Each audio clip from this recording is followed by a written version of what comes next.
നമ്മുടെ സംസ്ഥാനത്ത് പലയിടങ്ങളിലും മാലിന്യത്തിൽ മുങ്ങി മനുഷ്യർക്ക് ശ്വാസം മുട്ടുകയാണ്. നമ്മൾ പല പ്രദേശങ്ങളിൽ നിന്നും വിവരങ്ങൾ പ്രേക്ഷകരിലേക്ക് എത്തിച്ചു. അടുത്ത പ്രദേശത്തേക്ക് പോവുകയാണ്. അതിനു മുൻപ് ഞാൻ ഒരു പ്രേക്ഷകന്റെ കമന്റ് നിതിൻ മാരാർ പറയുന്നു, അതൊക്കെ ഞങ്ങളുടെ എറണാകുളം നീറ്റ് ആൻഡ് ക്ലീൻ ആണെന്ന് പറയുന്നു. നിതിൻ മാരാർ, ഞങ്ങൾ എറണാകുളത്തേക്കാണ് വരുന്നത്. കലൂർ സ്റ്റേഡിയം ലിങ്ക് റോഡിൽ മാലിന്യം കുന്നുകൂടി കിടക്കുന്നു. ഓടകളിലും നിറയെ മാലിന്യമാണ്. അന്താരാഷ്ട്ര സ്റ്റേഡിയത്തിന് സമീപമാണ് മാലിന്യം പെരുകുന്നത്. വിവരങ്ങളുമായി സജോ ദേവസ്യ പ്രദേശത്ത് നിന്ന് ചേരുകയാണ്.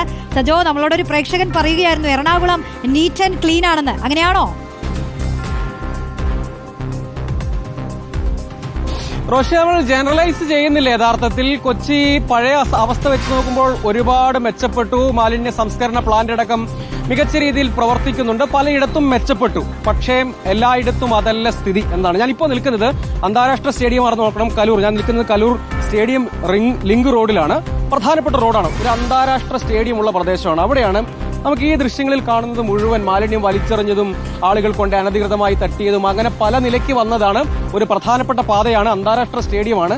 ഇതൊരു ഒഴിഞ്ഞ പ്രദേശമാണ്, ഒരു ചതുപ്പ് നില ആണ് അങ്ങോട്ടേക്ക്. പക്ഷേ ഇതിൽ നമ്മുടെ സംവിധാനങ്ങളെ മാത്രമല്ല കേട്ടോ, ആളുകൾക്ക് കൂടി ഉത്തരവാദിത്വമുണ്ട്. സാമൂഹിക ഉത്തരവാദിത്വം വളരെ പ്രധാനപ്പെട്ടതാണ്. ഈ കാണുന്നത് മുഴുവൻ ഇത്തരത്തിൽ വലിച്ചെറിഞ്ഞതും ഇവിടെ കൊണ്ട് അനധികൃതമായി തട്ടിയതും പിന്നെ ഇവിടെ നിന്ന് നീക്കം ചെയ്യാനൊക്കെ ആദ്യഘട്ടത്തിൽ പലതരം പ്രയാസങ്ങൾ നേരിട്ടിരുന്നതുമായ മാലിന്യങ്ങളാണ്. ഇനിയിപ്പോ അധികം നിർമ്മിച്ചിട്ട് ഒപ്പം നവീകരിച്ചിട്ട് ഓപ്പറേഷൻ ബ്രേക്ക് ത്രൂവിന്റെ ഭാഗമായി ഒക്കെ പ്രവൃത്തി നടത്തിയിട്ട് അധികം കാലമാകാത്ത റോഡാണ്. നമ്മൾ ഈ ദൃശ്യങ്ങളിലേക്ക് പോയാൽ ഈ മാലിന്യങ്ങളുടെ ഒരു സ്വഭാവം മനസ്സിലാകും എന്ന് ഞാൻ വിചാരിക്കുകയാണ്. അതായത് ഇവിടെ മുഴുവൻ വേസ്റ്റ് വന്ന് അടഞ്ഞു കിടക്കുകയാണ്. അതായത് ഇതുവഴി ഏതെങ്കിലും നിലയ്ക്ക് വെള്ളം ഒഴുകിപ്പോവില്ല എന്നൊരു സാഹചര്യമാണ് ഈ പ്രദേശം മുഴുവൻ.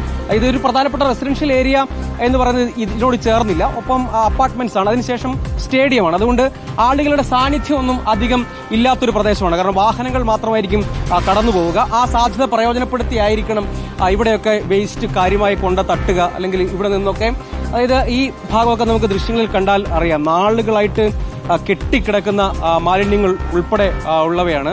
ഈ ദൃശ്യങ്ങളിൽ ഇങ്ങനെ പരിശോധിച്ച് പോയാൽ ഈ ഭാഗത്തൊക്കെ കാണാം. നേരത്തെ ഇവിടെയൊക്കെ യഥാർത്ഥത്തിൽ ഇത് അടച്ചു കെട്ടിയതാണ്, ഇങ്ങോട്ടേക്ക് മാലിന്യം നിക്ഷേപിക്കാതിരിക്കാനും മറ്റുമൊക്കെ. പക്ഷേ ഈ മേഖല മുഴുവൻ, അതായത് ഇതുവഴിയൊക്കെ വെള്ളം ഈ ഓപ്പറേഷൻ ബ്രേക്ക് ത്രൂവിന്റെ ഭാഗമായി പലപ്പോഴും വെള്ളക്കെട്ടൊക്കെ രൂപപ്പെടുന്ന പ്രദേശമാണ്. അതുകൊണ്ട് ഇവിടുത്തെ ഈ ഓടകൾ യഥാർത്ഥത്തിൽ നവീകരിച്ചതാണ്. പക്ഷെ നമുക്ക് ഈ ദൃശ്യങ്ങളിൽ കാണാം, ഈ കിടക്കുന്നത് മുഴുവൻ പലതരത്തിലുള്ള വേസ്റ്റുകൾ കാലങ്ങളായി കെട്ടിക്കിടക്കുകയാണ്. ഇതുവഴി അങ്ങോട്ടേക്ക് വെള്ളം പോകാത്ത സ്ഥിതിയുണ്ട്. ഇങ്ങനെ രണ്ടായി തിരിച്ച് വെള്ളം പോവുക, സ്റ്റേഡിയം ഭാഗത്തേക്കുള്ള റോഡിൽ എപ്പോഴും രൂപപ്പെടുന്ന വെള്ളക്കെട്ടിനെയൊക്കെ പരിഹരിക്കുക എന്ന ലക്ഷ്യത്തോടു കൂടിയാണ് യഥാർത്ഥത്തിൽ ഈ ഓടയൊക്കെ നവീകരിച്ചത്. പക്ഷേ ഈ ഭാഗത്ത് നിന്ന് മറ്റൊരു ഭാഗത്തേക്ക് വെള്ളം മഴ പെയ്യുന്ന ഘട്ടത്തിലൊന്നും ഒഴുകിപ്പോകാൻ കഴിയാത്ത വിധം അത്രയും മാലിന്യമുണ്ട്. കാരണം ഇനിയിപ്പോൾ നവീകരിക്കണമെങ്കിൽ തന്നെയും ശ്രമകരമായ ദൗത്യമാണ്. അത് ഒരു അന്താരാഷ്ട്ര സ്റ്റേഡിയത്തോട് ചേർന്ന പ്രദേശങ്ങളിൽ ഈ ഒരു സാഹചര്യം രൂപപ്പെടുന്നു എന്നതാണ് നമ്മളെ അങ്ങേയറ്റം ഖേദത്തോടുകൂടി ആവർത്തിച്ച് പറയേണ്ട കാര്യം. കാരണം ഇതൊരു അന്താരാഷ്ട്ര സ്റ്റേഡിയമാണ്. പലപ്പോഴും മത്സരങ്ങൾ നടക്കുമ്പോൾ ഈ ഭാഗത്തു നിന്നും മറുഭാഗത്തു നിന്നാണ് ആളുകൾ കടന്നു പോകുന്നത്. അങ്ങനെ കൊച്ചി നഗരത്തിലെ ഒരു പ്രധാനപ്പെട്ട കേന്ദ്രമാണ് കലൂർ ഇന്റർനാഷണൽ സ്റ്റേഡിയത്തെ ചുറ്റിക്കടന്നു പോകുന്ന ലിങ്ക് റോഡ് എന്നതാണ്. അവിടെയാണ് ഈ സാഹചര്യം രൂപപ്പെട്ട് കിടക്കുന്നതെന്നാണ്. നേരത്തെ നമ്മൾ കണ്ടത് ഈ ഒഴിഞ്ഞ പ്രദേശത്ത്, അത് ഇവിടെ നിന്ന് കുറേയധികം ദൂരത്തിലേക്ക് സമാനമായ രീതിയിൽ വലിയ തോതിൽ ചാക്കുകളിലും കെട്ടുകളിലും അല്ലാതെയും ഒക്കെയായി മാലിന്യങ്ങൾ പല കാലങ്ങളിലായി നിക്ഷേപിച്ചവയാണ്. അതിപ്പോഴും അവിടെ തന്നെ കിടക്കുന്നു.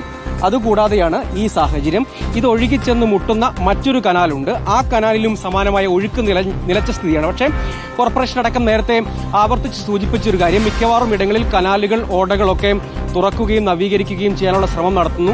ആ ഇടങ്ങളിൽ നിന്ന് വേസ്റ്റ് മാറ്റാൻ ശ്രമിക്കുന്നു. അങ്ങനെ ഓപ്പറേഷൻ ബ്രേക്ക് ത്രൂവിന്റെ ഭാഗമായ പദ്ധതികൾ പുരോഗമിക്കുന്നുണ്ട് എന്നാണ് പറയുന്നത്. പക്ഷെ പലയിടങ്ങളിലും അവ ഇഴയുകയാണ്. പലപ്പോഴും മഴക്കാലം അടുക്കുമ്പോൾ ഒരു പ്രവൃത്തി നടക്കും. പക്ഷെ അപ്പോഴും പലപ്പോഴും മഴ ഒന്ന് തുടങ്ങിക്കഴിഞ്ഞാൽ വെള്ളക്കെട്ട് രൂപപ്പെടുന്ന നഗരത്തിന്റെ പലയിടങ്ങളിലും നമ്മൾ ആവർത്തിച്ച് കാണാറുള്ളതുമാണ്. പക്ഷെ അതുകൂടാതെയും ഇത്തരം സാഹചര്യങ്ങൾ രൂപപ്പെടുന്നത്, കാരണം ഇവിടെ നിന്ന് കനാലിലേക്കുള്ള കണക്ഷൻ കൃത്യമായി നടപ്പിലാക്കിയാൽ ഈ ഒരു സാഹചര്യം ഉണ്ടായാലും ഒപ്പം സാമൂഹിക ഉത്തരവാദിത്വം കൂടിയുണ്ട്. നമ്മൾ സംവിധാനങ്ങളെ മാത്രം കുറ്റം പറയുകയല്ല, നമ്മൾക്ക് കൂടി ഉത്തരവാദിത്വമുണ്ട്. മറ്റു പലയിടങ്ങളിലും മെച്ചപ്പെട്ട സാഹചര്യമുണ്ട് എന്നത് നമ്മൾ സജോ പറഞ്ഞു തുടങ്ങിയതുപോലെ തന്നെയാണ്. അതായത് കൊച്ചി പഴയ കൊച്ചിയല്ല, നമുക്കറിയാം.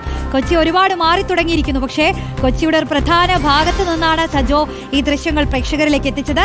ഇത് ശ്രദ്ധിക്കാതെ പോരുതെന്നാണ് പറയാനുള്ളത്. ഒരിടമെങ്കിൽ ഒരിടം അത് വൃത്തിയാക്കിയേ നമുക്ക് മുന്നോട്ട് പോകാൻ കഴിയുകയുള്ളൂ.